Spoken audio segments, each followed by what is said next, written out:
በስመ አብ ወወልድ ወመንፈስ ቅዱስ አሐዱ አምላክ። እንደምን አላችሁ የእግዚአብሔር ልጆች?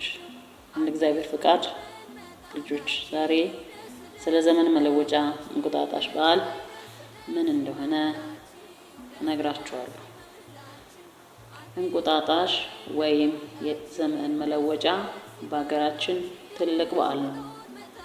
እንደ ኢትዮጵያውያን አቆጣጠር አዲስ ዓመት ወይም ዘመን መለወጫ ወይም ደግሞ እንቁጣጣሽ መስከረም 1 ይከበራል። መስከረም ከአሮጌው ዓመት ወደ አዲሱ ዓመት መሸጋገሪያ ነው። በመስከረም ወር ሜዳና ተራራው ሁሉ በአደይ አበባ ያሸበርቃል። ልጆች እንቁጣጣሽ ለምን ተባለ መሰላችሁ? ኢትዮጵያዊቷ ንግስተ ሳባ ወይም ማክዳ ንጉሥ ሰለሞንን ጎብኝታ ስትመለስ ኢትዮጵያውያን እንቁ ወይም ጌጣጌጥ በመስጠት ስለተቀበሏት በዓሉ እንቁ ለጣትሽ ተብሏል። ለጣትሽ እንቁ ብለው እንደሰጧት አወቃችሁ? ከዛን ጊዜ ጀምሮ ልጆች እንቁጣጣሽ ማለት የእንቁ ወይም የጌጣጌጥ ስጦታ ማለት ነው። በእንቁጣጣሽ ዋዜማ ሕፃናት፣ ወጣቶች እየዘመሩ ችቦ ይበራል። መስከረም 1 ቀን ሕፃናት ባህላዊ ልብሳቸውን በመልበስ አንድ ላይ በመሰብሰብ በምስጋና ለመቀበል ወደ ቤተ ክርስቲያን ይሄዳሉ። ሲመለሱም በተለይ ሴቶች ልጆች አበባየሁሽ ለምለም እያሉ በመዘመር ወንዶች ደግሞ በወረቀት ላይ የሳሏቸውን የተለያዩ ስዕሎች በየቤቱ በማዞር ስጦታን ይቀበላሉ። በተሰጣቸውም ሰዓት በአጸፋው ያመሰግናሉ። በእንቁጣጣሽ ወላጆች ወደፊት ስላላቸው ተስፋ ሲወያዩ፣ ሕፃናት ደግሞ ባገኙት ገንዘብ ደብተር፣ እስክሪብቶና ከረሜላ በመግዛት ተደስተው ይውላሉ።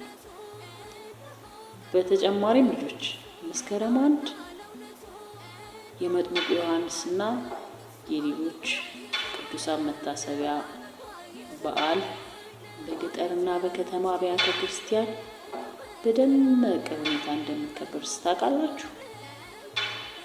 በአጠቃላይ ኢትዮጵያውያን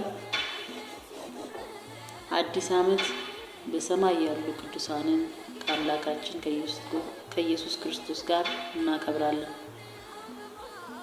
ቅዱሳን በምድር ሳሉ ጌታችን ኢየሱስ ክርስቶስ እንድናደርግ ያዘዘውን ያደረጉና ብዙ በጎ ስራን የሰሩ ናቸው።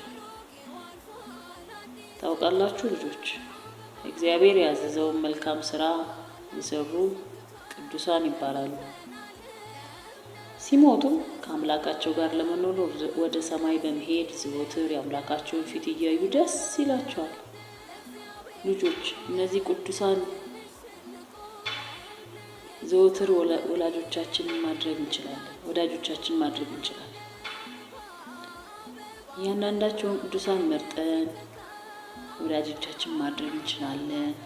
ለአብነት አቡነ ተክለ ሃይማኖት፣ አቡነ አረጋዊ፣ አቡነ ሳሙኤል፣ አቡነ ገብረ መንፈስ ቅዱስ፣ ቅዱስ ጊዮርጊስ፣ ቅዱስ መርቆሬዎስ፣ ቅድስት ክርስቶስ ሰምራ፣ ቅድስት አርሴማ ከቅዱሳን መካከል ጥቂቶች ናቸው።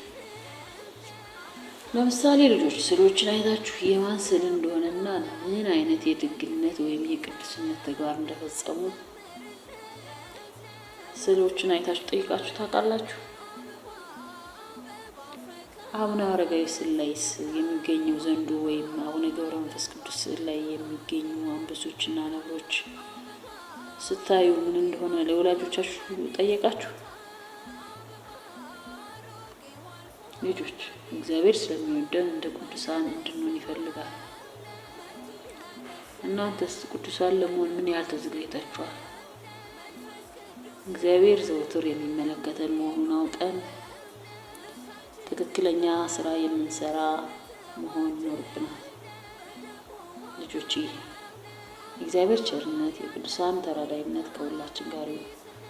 ታሪኩን ከወደዳችሁት ሰብስክራይብ፣ ላይክ በማድረግ ቤተሰብ ይሁኑ። ለሌሎችን በማጋራት በረከቱን ተካፈሉ። ወስብሐት ለእግዚአብሔር።